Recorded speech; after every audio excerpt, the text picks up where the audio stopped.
Hey y'all, today's going to be one of those videos where we show you the consummate definition of permaculture.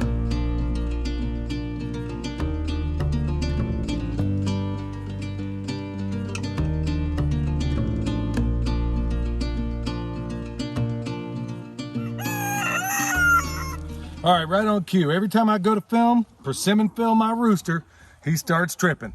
Okay, so today what we're going to show you is basically how you bring it all together and how you use what some people call a waste stream. Remember, the problem is the solution. So I got a couple of problems here, but they aren't problems. Number one, you can see that I no longer have any compost piles. There used to be one here, there used to be one there, and there used to be one there. When your chickens are going after the life in those piles, the biota, the microorganisms, that's where they derive their protein in this system.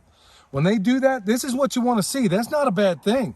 All it means is that, well, I guess it depends on how you look at it. All it means is I'm going to have to take, oops, sorry, bird.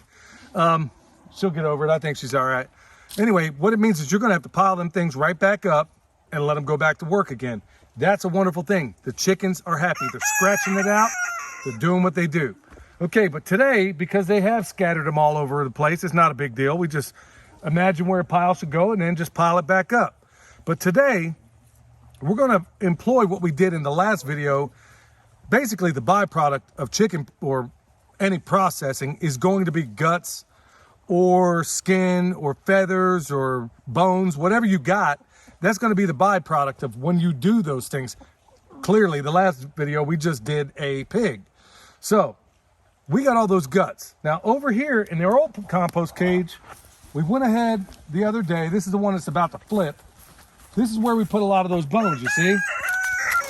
Now they scratched out, you can't tell it from your two-dimensional view, they scratched out a fair piece of this and it's out here in the ground. But believe me, at the top of this cage right here, it's 1.5 cubic yards. Just take my word for it. But they've scratched out an entire load of it. And all the meat that we left on those bones, like right here, these external, internal, intercostals on these ribs, guess what? Guess who ate it? Yeah, so anybody that tells you in those chicken commercials that our chickens are vegetarians, chickens ain't vegetarians. If you would have dropped dead right here, they would eat you. Okay, that's how it goes. That's how it rolls. That's how they are built. We're looking after the chickenness of the chicken. Well, we're going to expand that. Here's the bones. When we move this pile today, we're going to add the next part of what goes into the pile. So what's going to happen, we're going to flip this. This is going to turn out. We're going to take what's left over there. We're going to turn this out, and then we're going to reconstitute the other piles. We're going to move the chicken tractor. Remember, go back and watch that series that we did, that playlist of how we do it in this chicken tractor on steroids. We've done so much work on it, there is no way you're not gonna get the point, and that's him giving me an amen. So that's what we're gonna do today. So we're gonna go ahead and move all this stuff, get their chicken tractor moved to a different spot, put these piles back together. We're gonna go ahead and do the whole routine that you already know about, but today we're gonna add another little addition, and these guys and gals are gonna be very, very happy.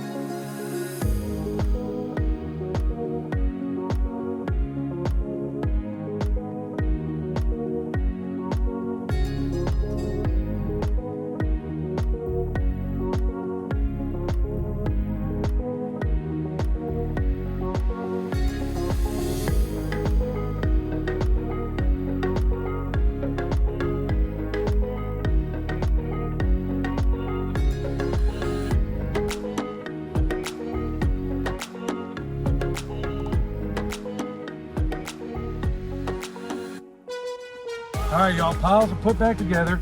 So instead of 1.5 cubic yards, we actually did we're experimenting all the time, okay? So basically we got about 2 cubic yards in each pile. Now make sure you don't get over 3 because you're gonna wind up, with risk of fire. Speaking of fire, I wanna give my prayers out to Grumpy Acres. They also have a YouTube channel, go check them out. They just had a devastating fire, lost thousands of dollars. Lost a whole lot of birds too. Freak accident, y'all.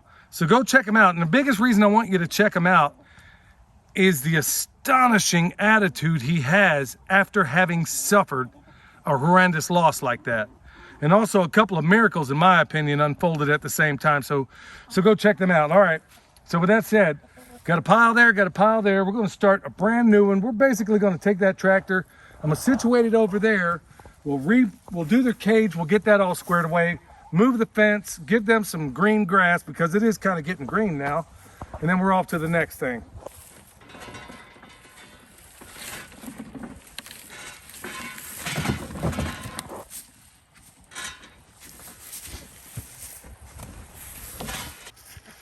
Come on, get. All right, it's kind of, you know, it's soiled in here, but it's all good. They're about to get new stuff. So I'm in here collecting the eggs right now. And then we're about to commence to putting that pile together. But we're gonna have a little caveat. Remember y'all, there's a whole lot of variation in here. We didn't know that at first, but the more and more we do it, we realize that honestly, this system is very forgiving. So yeah, that's what we're gonna do. We're gonna take this out, put it in the bottom of the compost cage, and we're gonna throw some other stuff in there too.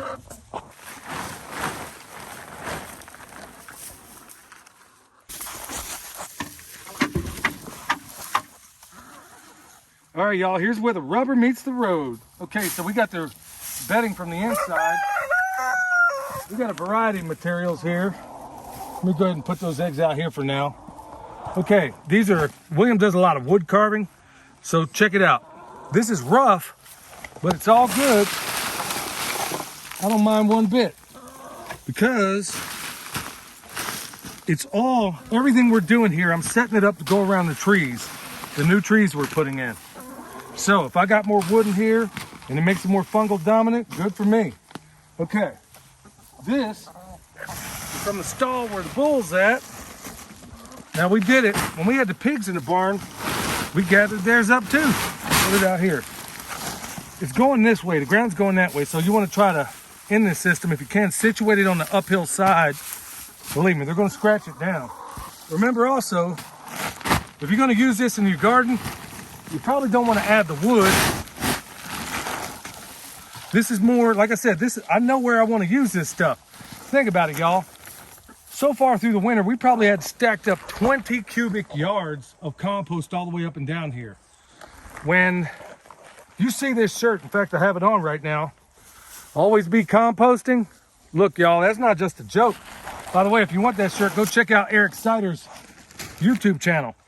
But really, we're doing this all year long for a reason. You know, we use it. We can't get enough of it. And we know the best compost on earth is right here on your property or my property, wherever it is. Now, this is what we didn't give. Oh my, we got a break in the bag. This is all the rest of that pig.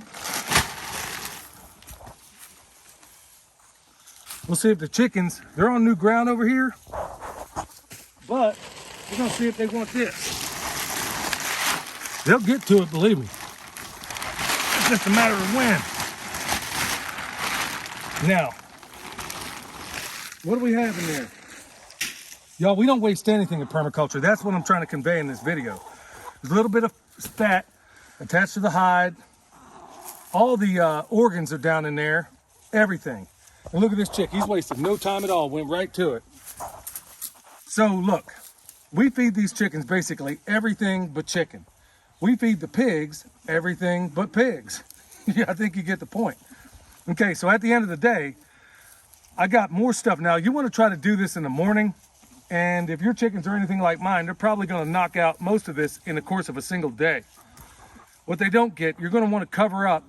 Like right now, it's starting to get on the shady end of this day, and I really should have did this in the morning, but for demonstration purposes, I'm doing it right now because I can't have guts sitting in my truck forever and a day.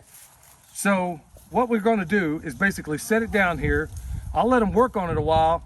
And honestly, at the end of every day, because if you're not careful, you're going to be calling in all kinds of predators.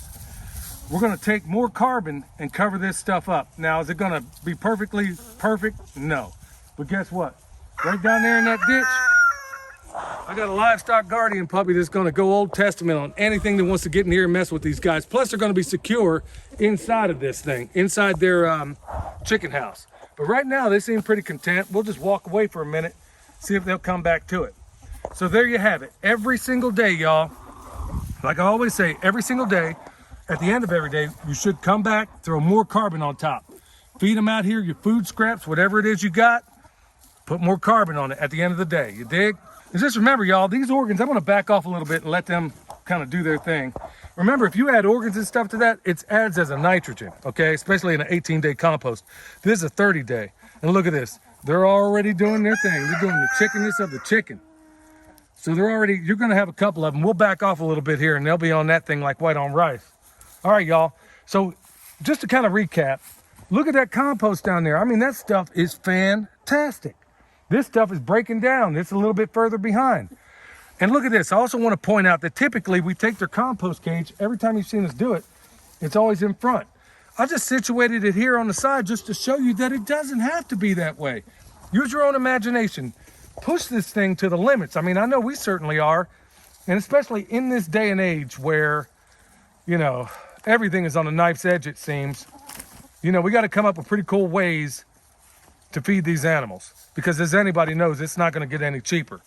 All right, y'all. We got a few more things. There goes the rooster again. We got a few more things to get done today. But remember, check out Grumpy Acres Homestead, y'all. And it's, believe me, it's worth your time. His attitude after a tragedy is just astonishing. And I feel lucky to know a lot of these folks. I do. I really do. So like I said, if y'all need a EMP shield, check out the description box below. Check out the website. Check us out on Patreon. If you need the world's best bone or deer repellent, we call it bone sauce. We make it right here and we sell it at our website. Need comfrey, we got some of that too. All right, y'all, till next time, this is Billy from Perma Pastures Farm, where permaculture is my passion. We'll see y'all next time.